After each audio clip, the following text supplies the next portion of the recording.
Indonesia Malam, saya Friska Clarissa. Publik menyoroti peraturan pemerintah nomor 21 tahun 2024 terkait tabungan perumahan rakyat atau TAPERA yang akan memotong gaji karyawan. Presiden Joko Widodo bicara soal aturan gaji karyawan yang dipotong 3% untuk simpanan tabungan perumahan rakyat TAPERA. Menanggapi adanya protes dari publik, Jokowi menyatakan biasa dalam kebijakan baru.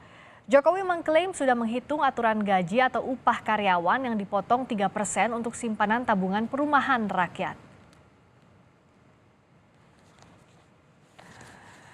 Semuanya dihitung lah. Biasa dalam kebijakan yang baru itu pasti masyarakat juga ikut berhitung mampu atau nggak mampu, berat atau nggak berat. Seperti dulu waktu BPJS di luar yang BPI yang gratis 96 juta kan juga rame, tapi setelah berjalan kan saya kira merasakan manfaatnya bahwa rumah sakit tidak dipungut biaya, hal-hal seperti itu yang akan dirasakan setelah berjalan. Kalau belum biasanya pro dan kontra. Kebijakan baru pemerintah soal tabungan perumahan rakyat menjadi perhatian publik. Ada pro kontra terkait kebijakan yang mengatur tentang pemotongan gaji pegawai sebesar 3% untuk pembelian rumah. Berikut pendapat sejumlah warga. Nggak setuju sih, karena kan itu opsional ya. Dan kita juga nggak tahu nih bakal dapat atau enggak kan rumahnya. Jadi nggak efektif juga gitu. Untuk berita-beritanya sih masih simpang siur kali ya atau gimana ya. Enggak. Saya masih 50-50 soalnya saya belum baca lebih lengkapnya regulasinya gimana gitu. Ada penjelasan yang lebih lengkap tentang TAPERA ini gitu. Pendapat saya kurang setuju ya, karena menurut saya regulasi yang diterapin sama pemerintah itu masih belum jelas kayak disampaikannya ke kita. Terus 3% itu cukup besar juga dan kayak ekonomi keluarga masing-masing kan gak ada yang tahu juga ya. Jadi menurut saya nggak bisa main di pukul rata 3% gitu aja sih. Tabungan perumahan rakyat atau TAPERA merupakan dana simpanan yang dilakukan peserta secara periodik dalam jangka waktu tertentu yang hanya dapat dimanfaatkan untuk pembiayaan rumah dan atau dikembalikan. Berikut hasil pemupukannya setelah kepesertaan berakhir. Dana TAPERA dikelola oleh Badan Pengelola TAPERA atau BP TAPERA yang dibentuk berdasarkan Undang-Undang Nomor 4 Tahun 2016 tentang Tabungan Perumahan Rakyat. Undang-Undang Nomor 4 Tahun 2016 tentang Tabungan Perumahan Rakyat direvisi melalui PP Nomor 25 Tahun 2020.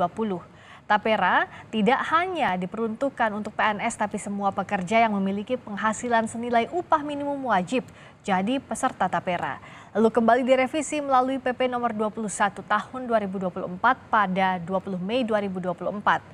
Dalam PP 21 tahun 2024 pasal 15 disebutkan bahwa besaran simpanan peserta ditetapkan sebesar 3% dari gaji atau upah peserta dan penghasilan untuk peserta mandiri.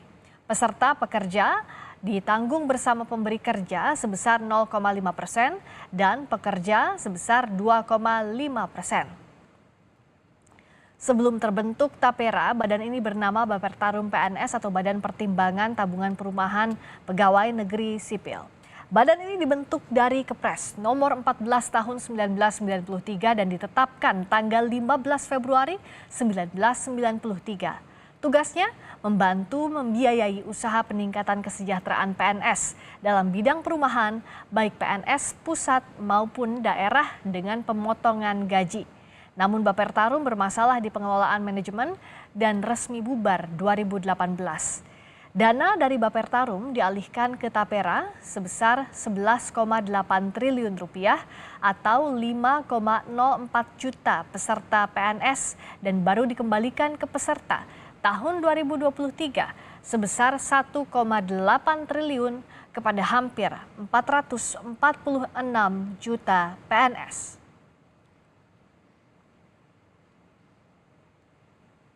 Ketua Asosiasi Pengusaha Indonesia Apindo menolak kebijakan pemerintah terkait iuran tabungan perumahan rakyat TAPERA sebesar 3%. Ia menyebut Apindo tegas menolak program tersebut sejak Undang-Undang Nomor 4 Tahun 2016 tentang perumahan rakyat diberlakukan. Kebijakan pemerintah terkait TAPERA dinilai memberatkan beban iuran baik dari sisi pelaku usaha dan pekerja atau buruh. Bahkan Apindo menolak tegas sejak program pertama muncul 2016.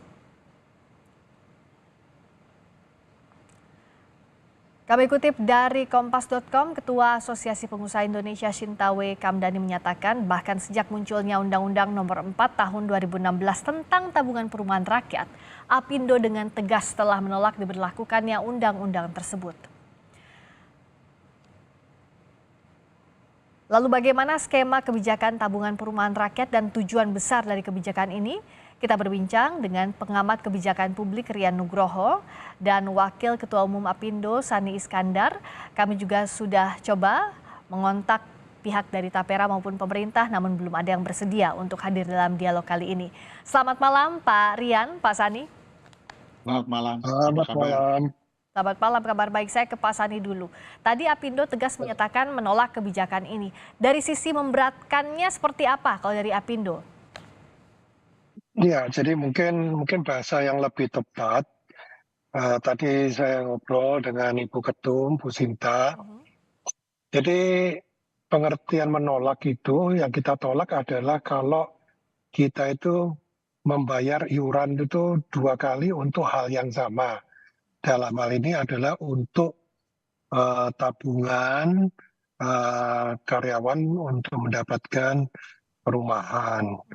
Jadi sebetulnya kita ini mendukung untuk karyawan punya rumah dan segala macam, untuk iurannya juga. Namun kalau yang diiur itu 2 kali, tentunya itu kan ya tidak tepat ya. Jadi memang ya kalau Presiden menyampaikan semuanya sudah dihitung dan sebagainya, ya saya berharap masukan ke Presiden ini harus yang pas. Karena apa?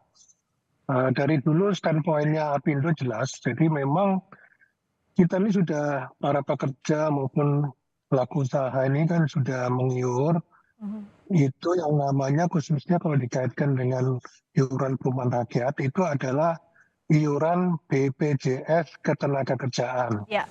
Di mana di situ ada unsur jaminan hari tua, dan di unsur jaminan hari tua itu ada manfaat layanan tambahan atau MLT.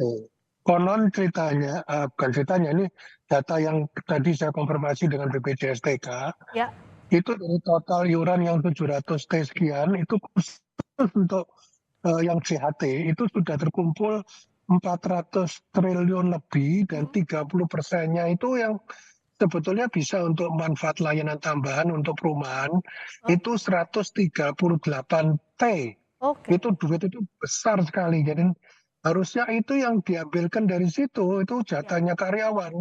Jadi jangan kemudian sekarang pekerja dan pemberi kerja ini diminta bayar iuran lagi yang namanya tapera. Iya.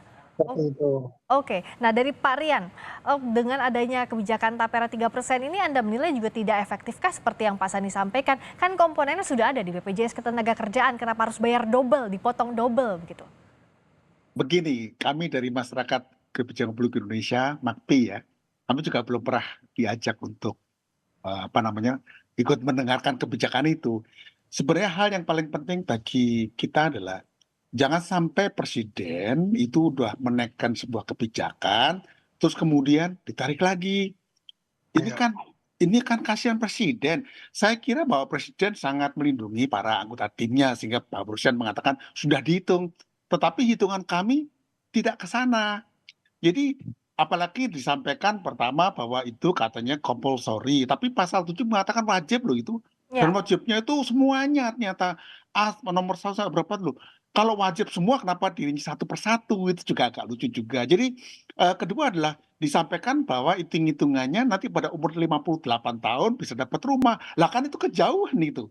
Nah, hal yang penting begini loh. Hal iqbal tentang perumahan itu bukan kebijakan yang biasa loh. Amerika Serikat tahun 98 salah membuat kebijakan perumahan. Tahun 2008 itu Wall Street collapse loh itu. Gara-gara CDO itu. Jadi inilah yang kami teliti di MAKPI sebagai namanya kutukan kebijakan 10 tahunan. Tahun 88 kita bikin Paktu 88, 98 kita kolaps loh. Jadi di dalam komunitas kami selalu mengingatkan, tolong kalau berkebijakan hitung 10 tahun ke depan apa akibatnya. Itu namanya orang bilang namanya regulatory impact assessment, kita bilang namanya policy impact assessment. Ya. Jadi dalam hal ini kalau mau hitung-hitungan, hitungan masyarakat saja yang dirilis di media sosial ya, itu pun tidak kena gitu loh. Nah ini Ya. penting, kenapa jangan sampai nanti muncul yang namanya kecurigaan baru, misalnya, oh nanti ini menguntungkan pengembang gitu kan ya, oh Atau untuk nanti apa gitu ya? jadi nanti gini, jangan sampai presiden membuat kebijakan itu kemudian menciptakan apa namanya kontraproduktif, kan sayang begitu loh. Ini yang ini seperti kasus yang dulu yang namanya nggak jauh-jauh omnibus law itu, karena nggak rapi kena lagi. Jadi cara kita adalah khusus untuk yang kebijakan yang ini, mohon untuk disuspend dulu, kemudian para stakeholders, kan kita menggunakan namanya pendekatan kolaboratif government kan, ajalah komunitas yang sesuai, termasuk Ya. itu Apindo itu Oke. kalau bicara nggak main-main loh, pas dihitung itu. Ya. Nah, Pasti. Pak Sani sudah ada rencana untuk bertemu pemerintah membahas ini setelah disampaikan oleh Pak Presiden, masukan-masukan dari Apindo?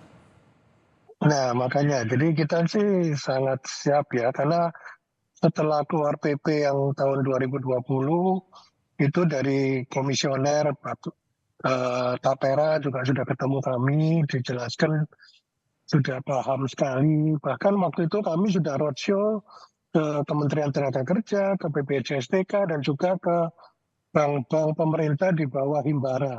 Jadi intinya mereka sepakat untuk menyalurkan yang tadi yang dana manfaat layanan tambahan untuk khususnya karyawan-karyawan swasta yang memang sudah mengiur BPJSTK. Ya. Nah ini makanya tadi saya nambahkan yang disampaikan Pak Rian, harusnya itu memang setiap kali keluarnya daripada satu kebijakan pemerintah, harusnya itu kan melalui satu proses yang namanya itu RIA, Regulatory Impact Analysis, di mana itu semua stakeholders itu diajak bicara. Lah ini perwakilan dari pekerja, teman-teman serikat buruh nggak diajak ngomong, Apindo perwakilan dari dunia usaha tidak diajak bicara, tiba-tiba keluar seperti ini. Ini kan tentunya tidak baik ya, saya rasa itu. Ya, dan Pak Rian, ini kan yang menjerit itu terutama untuk selain pelaku usaha juga pegawai yang kelas menengah tidak dapat bansos, tapi juga banyak potongan-potongan dari gajinya ditambah dipotong lagi 3% dari Tapera, itu jumlah yang sangat besar begitu. Nah, apa sebenarnya yang bisa dilakukan dalam jangka pendek ini? Kalaupun tadi dari Apindo belum diajak berbicara juga oleh pemerintah. Nah, kemana saluran masyarakat ini agar bisa didengar semestinya? Saya tidak tahu ya, karena ini saya mau ilustrasi aja. Saya lupa tahun berapa ketika Pak Jokowi memindahkan pasar Klidian di Solo, itu Pak Jokowi 20 kali loh ketemu dengan para pedagang pasar itu loh. Sekarang kenapa teman-teman yang bantu Pak Jokowi ini tidak menggunakan pola itu? Karena Pak Jokowi itu kolaboratif. Nanti efeknya ke sana. Nah terus terang, apa yang saya cemaskan adalah nanti menciptakan namanya ekonomi biaya tinggi. Baik pengusaha kena, kemudian memotong yang namanya kesejahteraan. Jadi akan muncul kecurigaan baru. Nah kalau perihal kemana akan disampaikan, saya juga bingung. Kami juga dari komunitas MAKPI ya, Masyarakat Kebijakan Publik, juga dengarkan Pak Sani, kami yang belajar dan mengajar public policy, para pakar pun kami nggak tahu apa-apa. Jadi jangan sampai kita membuat kebijakan yang everybody left behind gitu loh. Ayo diajak gitu loh. Nah ini yang saya kira justru yang kami sampaikan, janganlah menunggu netizen teriak-teriak. Sampai kemarin kayak kasus Pak Nadiem membatalkan, itu kan malu begitu loh. Kayak pemerintah nggak kompeten. Janganlah kita memerlukan pemerintah kita sendiri. Sayang, ini kita harus sayangi pemerintah kita gitu loh. Jadi nggak usah nunggu netizen teriak. Udah sekarang dilakukan oleh Bapak Presiden saja, melalui Menteri Pupera. Oke, stakeholder diajak bicara loh. Itu bukan sekedar didengarkan pendapatnya, kemudian setelah itu diabsen, kemudian oh itu diajak. Karena yang terjadi bisa dengar pendapat itu adalah mengumpulkan absensi, terus pura-puranya udah ada diskusi.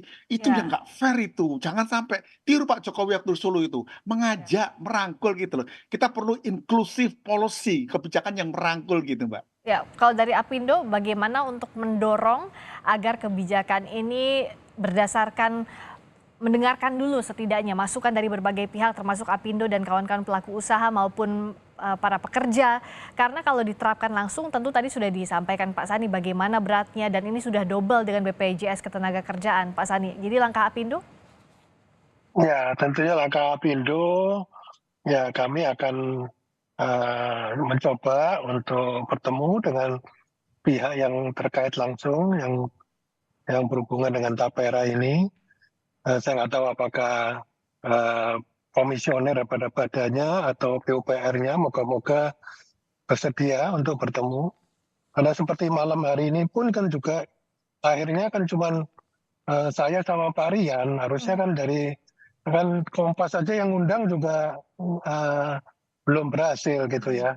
Nah, kita sangat ingin sekali untuk rembukan ya Pak Rian ya.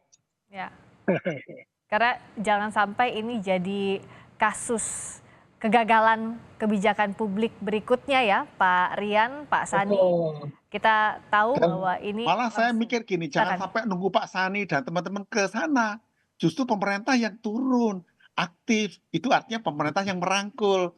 Jadi kalau sampai nanti Pak Sani dengan teman-teman sampai ke sana apalagi demo, janganlah. Ini negara yang baik kok gitu. Pemerintah itu ibarat bapak gitu loh, merangkul anak-anaknya apabila ada problem gitu. Baik, Pak Rian boleh juga disampaikan, kan yang jadi catatan bahwa Tapera ini muncul setelah kasus gagalnya Bapertarum. Nah, apa yang semestinya diwanti-wanti untuk pemerintah agar jangan ada lagi kasus gagal kebijakan publik, apalagi yang sudah melibatkan uang dari rakyat, uang pekerja, uang pelaku usaha.